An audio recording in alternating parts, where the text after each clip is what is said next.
Okay, here's a thought for you. What if the story you tell yourself about who you are and what you're capable of is the only thing that's really holding you back? Today, we're going to dive deep into that exact idea with a story that's, well, pretty powerful. It's all about how one simple shift in thinking can completely change everything. I mean, we've all asked ourselves this at some point, right? Is success just about luck? Or is there something else going on? Something we can actually control? The story we're about to get into suggests the answer isn't in our circumstances at all, but deep inside our own minds. Napoleon Hill put it perfectly with this quote: "What you think about, you become." It sounds so simple, but when you really think about it, it's kind of radical. The idea that our thoughts don't just, reflect our reality, they actually create it. So let's see how this actually plays out in the real world. So our story kicks off at a super busy railway station. Picture it. A place of constant noise, people rushing everywhere. It's a place of fleeting moments. And it's here that we meet our main character, a man whose entire life, his whole existence is built around doing the same thing, day in and day out. Every single day was the same. His world was one of asking, of hoping, and just depending on what strangers might drop in his hand. But then one day he spots this well-dressed, confident-looking businessman, and a little spark of hope lights up.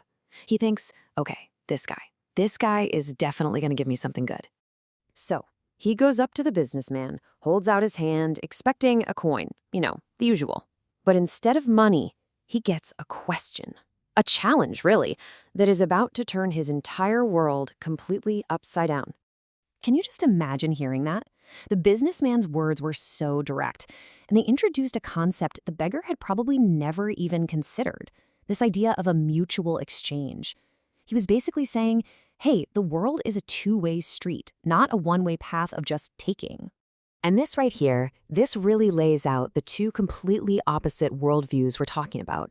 On one side, you've got the taker mindset, which is all about dependency, helplessness, and on the other, the trader mindset, which is active, it's about contributing and having some agency.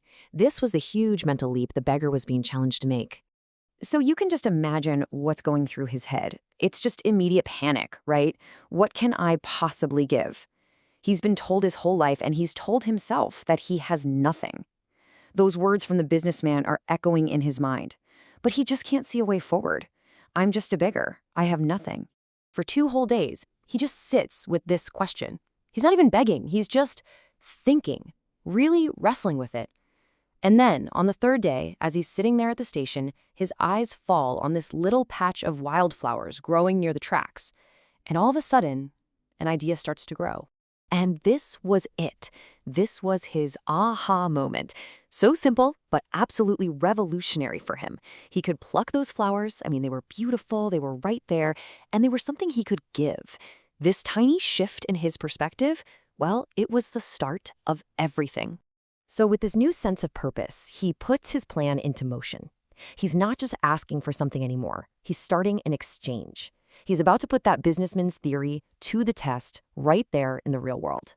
You can really see his journey took this clear path, right? He went from that passive ask to really thinking about the challenge, to finding his own source of value, and then finally to actually engaging in a mutual exchange. He was literally, step by step, changing his own reality. And guess what? It worked. In fact, it worked way better than he could have ever imagined. People totally responded to the exchange. He noticed this really clear pattern.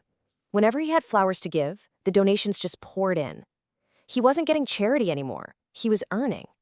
So one day, he sees the very same businessman on the train. He rushes over, but not to ask for money. This time, he proudly offers an exchange. And the businessman just smiles, buys a couple of flowers, and says this incredibly powerful validation that confirms the new identity the man was already starting to feel inside. This was the moment he really unlocked that trader mindset. He got it. People weren't giving him money out of pity. They were paying him for the flowers. They were his customers. This wasn't charity, it was business. And with that realization, he made a decision. He walked away from that railway station and never, ever came back as a beggar. Okay, so this is where the story reaches its absolutely incredible conclusion. Because it's not just about changing jobs, it's about a total, fundamental change in who he is. And it was driven entirely by the new story he started telling himself. All right, let's fast forward. 6 months go by. We're back at that same railway station. And we see 2 well-dressed men meet on the platform. And they shake hands. And one of them looks kind of familiar. It actually takes the businessman a second to recognize him. The man standing in front of him, so confident and successful, it's the same person he challenged half a year ago. And he is just completely blown away by the transformation. And the flower seller's explanation for it all, this just gets right to the heart of everything. He says the change wasn't about finding something new outside of himself. It was about finally recognizing the potential that was already in him. He didn't become a businessman. He realized he was one all along. And that's really the big takeaway for all of us, isn't it? If you see yourself as small, as someone with nothing to offer, well, that's probably how you'll stay. But the second you start to see your own inner potential, your own value, you start to unlock the greatness you're capable of. Changing your future really does start with changing your thoughts. So, I'll just leave you with this question to chew on. What is that unique value, that skill, or that passion that you have inside you? What's your flower? Because just recognizing it, that's the first and honestly the most important step towards sharing it with the world.